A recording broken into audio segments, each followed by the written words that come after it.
Steph? He ain't no damn Stephen Curry. Come He on now. said You Seth, don't think not Harden's gonna average Steph. more than 20 in the He playoffs? know how to get along. Learn He know how how to to get along read. with his players. He said Harden got a Seth. problem getting along with players. Everywhere he go, he got a problem getting along. He didn't get along with your boy, that point guard for Phoenix Suns. He the ultimate person to get along with. If you can't Chris get along Paul. with him, Chris Paul. and he's the point what I guard. think. The 76ers are going to the finals. Get the Thank fuck out of you. here. Look, Thank Oh, you. listen, Put money on it. Thank Put you. money on oh it. my God. Put money on it. Superstar James have entered the building. Put money on it, Dave. James They're has going entered to the the building. finals. Put money on it, Dave. Stop it, bro. Hey, I got Chicago a has no question. chance. Yo, Hey, I got a hold on. question. The bottom 5 team All right right, let's now. break this down. Hold on. No Can chance. we get one mic? Can we get one mic? Can we get one mic in here?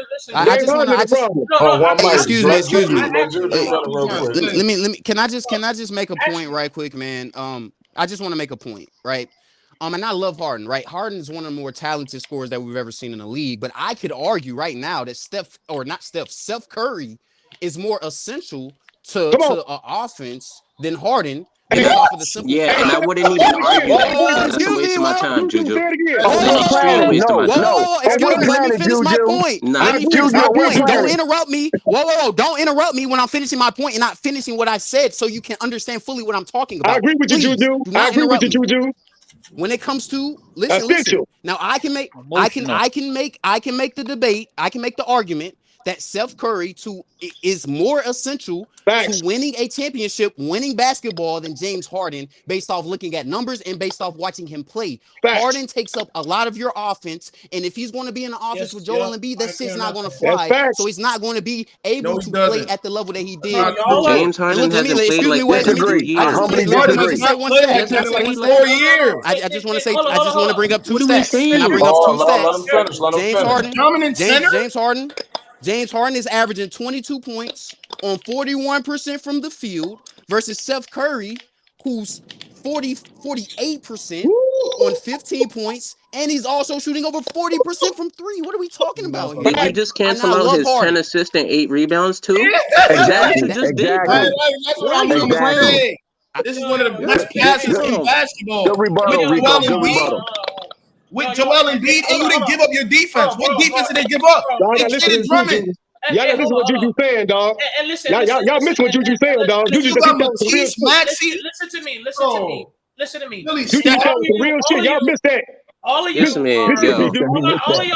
That's funny. Listen, I can I tell have to leave the already. chat real quick. Good job, Juju. That is funny. I can tell all and Quiz ain't said nothing, and Tim, he been the most patient out of everybody. We got to get the Quiz. Okay. I'm glad you here, Quiz, because I got some shit for you, Quiz. I heard some shit you said. I got some shit for you. No, I got a bunch of shit. I listen to all the bullshit you were saying too.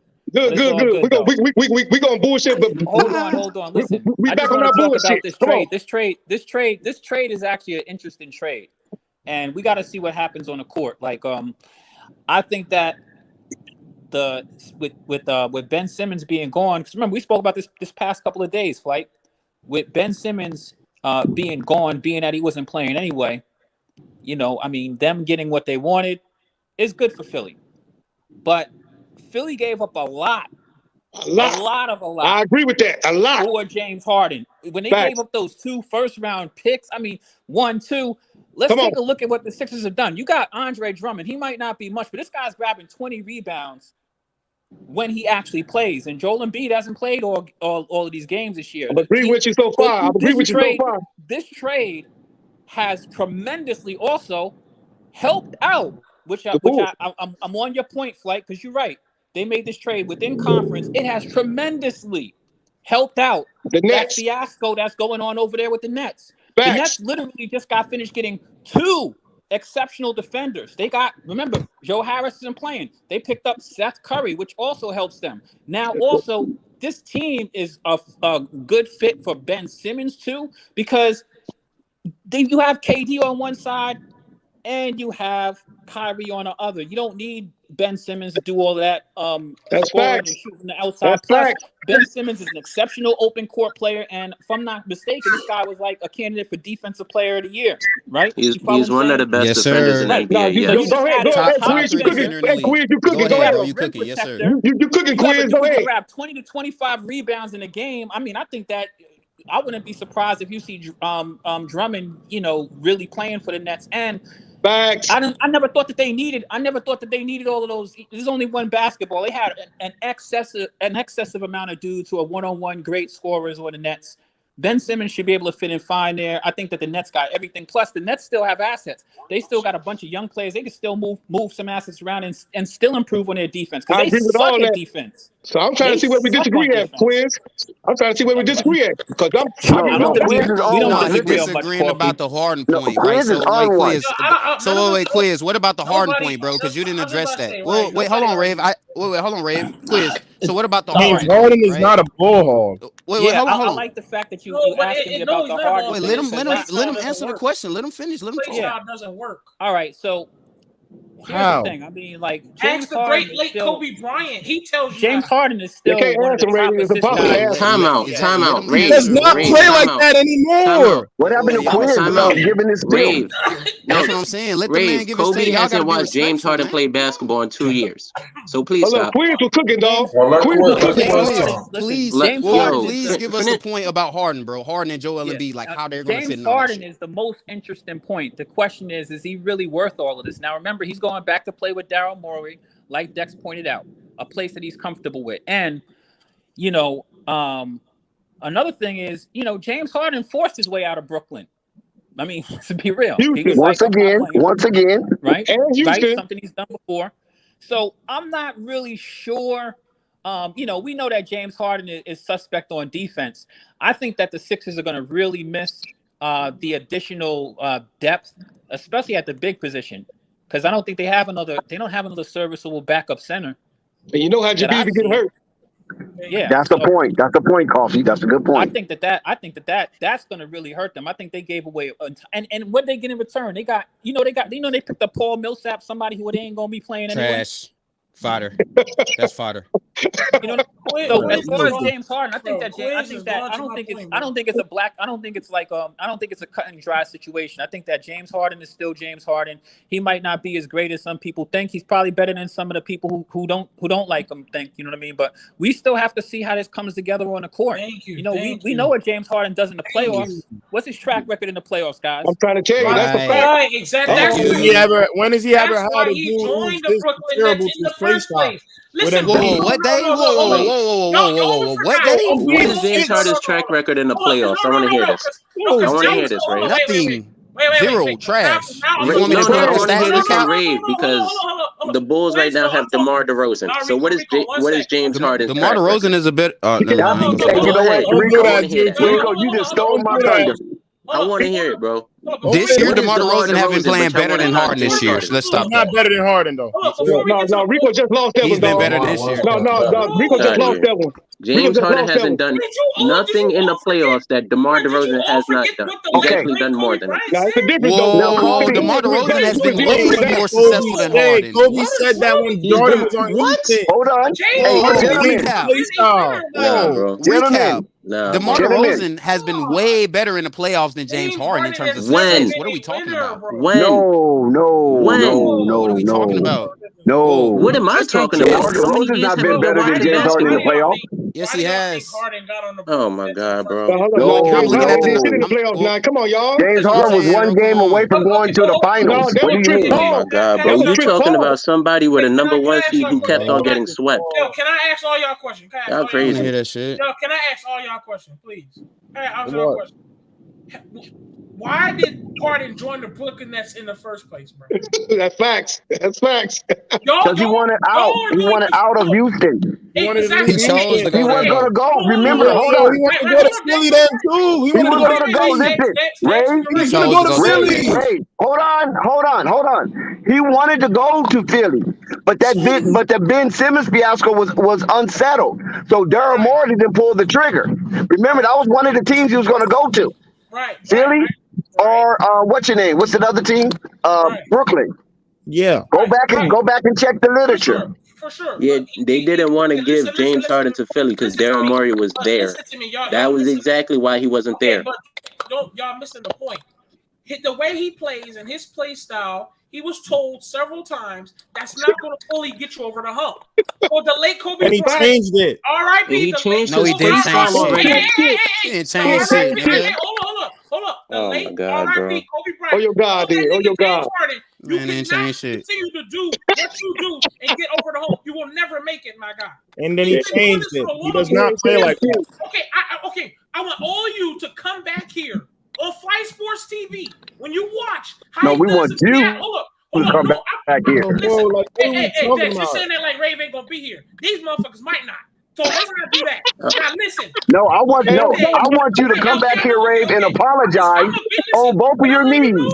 Hold up, everybody else. He said on both his knees. Here, bro, my What guy. the hell? And I want y'all Pause. to win ring too, my guy. Listen, at the end of the day, I'm gonna tell y'all this. I want y'all to come back and y'all gonna watch how Jackson Hayes with the oop. Let's go. Listen, I'm James tweaking. I Harden, gotta get to that. James Harden isolation game, what he's gonna bring to Philly, it's gonna burn up in hell because it's not gonna His make game has changed a little bit, Rave. He's not His so game is not like ISO. that. Hey, Yeah, he's not so ISO like he I was agree with with Houston. Ray on this one, dog. I got to Ray on this one, dog. Yo, You don't like James Harden, Coffee. That's obvious. No. Exactly. Like, what is like? Hold on, bro. You can't keep on running James away Harden and when you're the Joel problem. Embiid You is a cannot keep perfect on running fit. away when you're the problem. At some point, you got to address the problem, take accountability, and address the problem. I don't want to keep running away. I like James Harden, but you can't keep running away. You're the problem. You got to address the problem. Look at yourself in the mirror.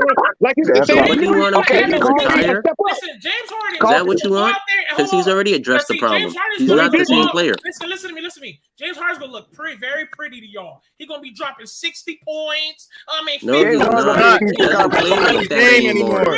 He doesn't drop play 60 like that. points. He does not play like that. When did you watch him Because he's play? not good no more. He's Oh washed. my God, That's why he don't bro. drop He's 60 no more. He's washed? fucking washed. Yes. Oh He's a my 32. God. He's a Wow. 32-year-old grandpa that I needs to don't be know pushed about around being in a washed. fucking wheelchair. Hey, And he's washed. He's he's not not the same. MVP. Get the fuck out of here. Let's give it a month. He's a Give it fat a old month. man. The whole tone Juju. changed. Give it a month. Listen, Let Harden Juju, cook this last whole year, month. James Harden was considered in the MVP race. So how can he be washed? What? I gotta see. I'm gonna take a wait and see Harden is approach. far from the problem in Brooklyn. It's not Harden's fault. Yes, he was. They didn't play defense because of him. He was definitely the problem in Bro, Brooklyn. Now you're going to see that they're better because they got better defenders. He got weight Fuck issues outta now. here. He got weight Now, issues now. hey, listen, Wow. panel, let's take it down a notch because we lit right now. The panel in the chat is God, lit it's right lit now. as hell. But let's take it down a notch. But check this out. Listen right here. How do these trades affect the Bulls since they didn't make any major moves? Oh, they're done. They're done. They're done. They're not beating the 76ers, the Nets, the Bulls are Bucks. The still Bucks better just than got the Serge Nets. Ibaka. You're done. The Bulls are not still beating better than nobody. the Nets. When healthy, I thought you were basketball, Rick. I thought you stop were basketball. overrating Ben Simmons, bro. Bulls about to go to the He's championship. hooping. You got them boys sitting back. You got them boys So sitting you back think and the they still winning. Bulls, coffee. So you think the Bulls, as is, stands to be the leader in the Eastern Conference? Big facts. Big facts. Big facts. Hey, And sometimes the best trade is the trade you lose. Third might be third to me. Third. Everybody be back in April. Everybody be back. And y'all can see some shit. Y'all see the greatest show on earth. Plus, Okay, especially if they pass the ball. Coffee, one more time before I let you go, my big brother. One more time. Now, Coffee, we got Cleveland, we got Brooklyn, we got Milwaukee, and we got Philly. Go through all those teams and tell us why the Bulls are superior. All the Bulls, hold up. I'm gonna tell you, it's simple. It's easy. It's simplicity. The Bulls been superior. They've been doing what they've been doing. It's just that when they get rid of the isolation ball and pass the ball, average 35 assists, when DeMar gets this in his head, it's going to be even easier. You're going to see some shit. They're going to blow your favorite teams out. Because every team, they don't play all them teams already. And you saw what happened. Even though Philly beat them, they beat him with your boy Steph Curry doing all that shit he was doing. You know what I'm saying? Milwaukee, they had them, but they had them. You know, so it's like the Bulls is right there without they players. Without they players, they still right there. That part is right, Coffee, because I told these guys. But Coffee, you didn't go through the Bucks. You didn't go through Cleveland. No, he you didn't go didn't. through I killed all the birds with one stone. I killed all the birds with one stone. Conveniently left them out. Very I convenient. Listen, I can't listen. A lot of these dudes. Recap don't know shit about basketball. Go ahead. You gonna get smoked by the Bucks. Recap, I can guarantee that. You're gonna get Rico, fucked up. Rico. All the way. No. All y'all The Bucks are really gonna fuck you out. I'm gonna enjoy watching You it. got Rico up here cussing. Rico being profane right now. Everybody active. Listen, y'all not thinking 100. Okay, when the Bulls, what he just said was the Bulls when they play together, they're not doing that crazy stupid ISO. When the Bulls, when the Bulls is averaging almost 30 assists, we seen them blow niggas out. Bulls going to championship, 35 assists. They can do something. But I seen them blow out the Bucks. But Kofi, we can't be delusional and act like the Bulls don't have some hard work to do. All they got to do is play defense and average 35 assists. That's it. Put the ball in Z2 hands. Take your ass down the court. Get a ball to CO2 97% of the time, and it's going to be an easy ball game with everybody you play. You can do all that. You can do all that, but once you have James Harden and Joel Embiid on the team, bro, no. James Harden still James Harden. We ain't worried about James Harden. It's gonna be funny as hell watching James Harden and Joel Embiid average 70. Hold on, we have tripping, man. Joel Embiid against the Bulls is gonna average like 40. Dishwasher or something. I can guarantee that. Joel Embiid. No, Mike, gentlemen. 76ers this season, and we had Lonzo. I think they'll be all right. We haven't even beat the 76ers yet. That was with Lonzo. The Bulls are better than the Nets. Steph Curry. The Bulls are better than the Nets. It's funny. Listen, hold on one second, Rico. Hold on. Everybody, hold on one second. Everybody, hold on. Listen. Like Sports TV, this is the better portion of Sports TV that you're going to get on a live stream, okay? There's nothing rehearsed. Hold on. There's nothing rehearsed here. Everything that we're doing is from the gut. We don't have no club. We don't have no membership. You come as you are, and you leave maybe a little more wiser in sports. So shout out to Flight Sports TV. Shout out to the panel. Coffee, Flight Sports, All Access, Rave Kingdom, Assad, Recap Rico, Dave James, and Juju. So shout out to Flight Sports TV, and we'll be right back with more of what you're looking for. This is Holly Heat of the Hot Seat with Holly Heat, and this is Flight Sports TV. So where are the Bulls now? Where are the Bulls? Are they 1, 2, 3, 4, 5, or 6? They're like 4 or 5. One. Y'all gonna see? Sorry. Boy, you see, y'all just, boy, that ZO2 a motherfucker, boy. Ooh, and them boy. They got them killers over there with ZO2 coming back, with Caruso coming back down there in April.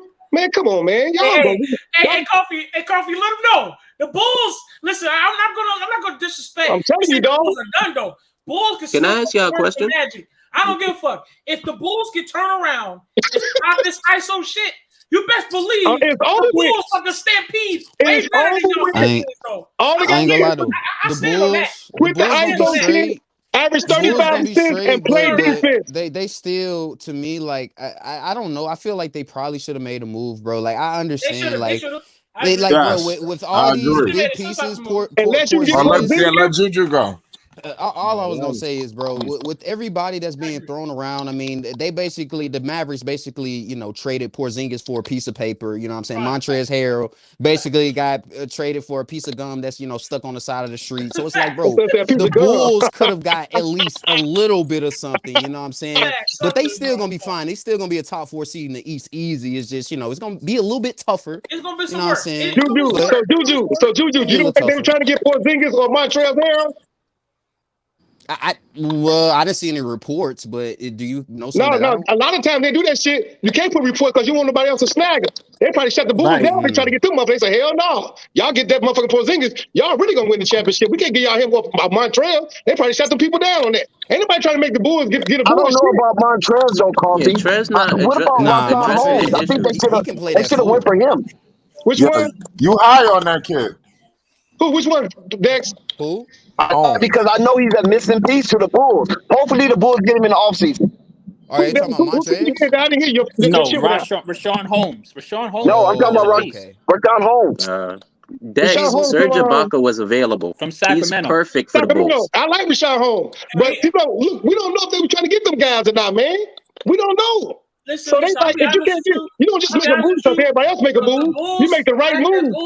The fact that the Bulls didn't get no damn body, fuck it, get Rashawn. And you know they know, right? Get no damn body. Them people ain't dumb, dog.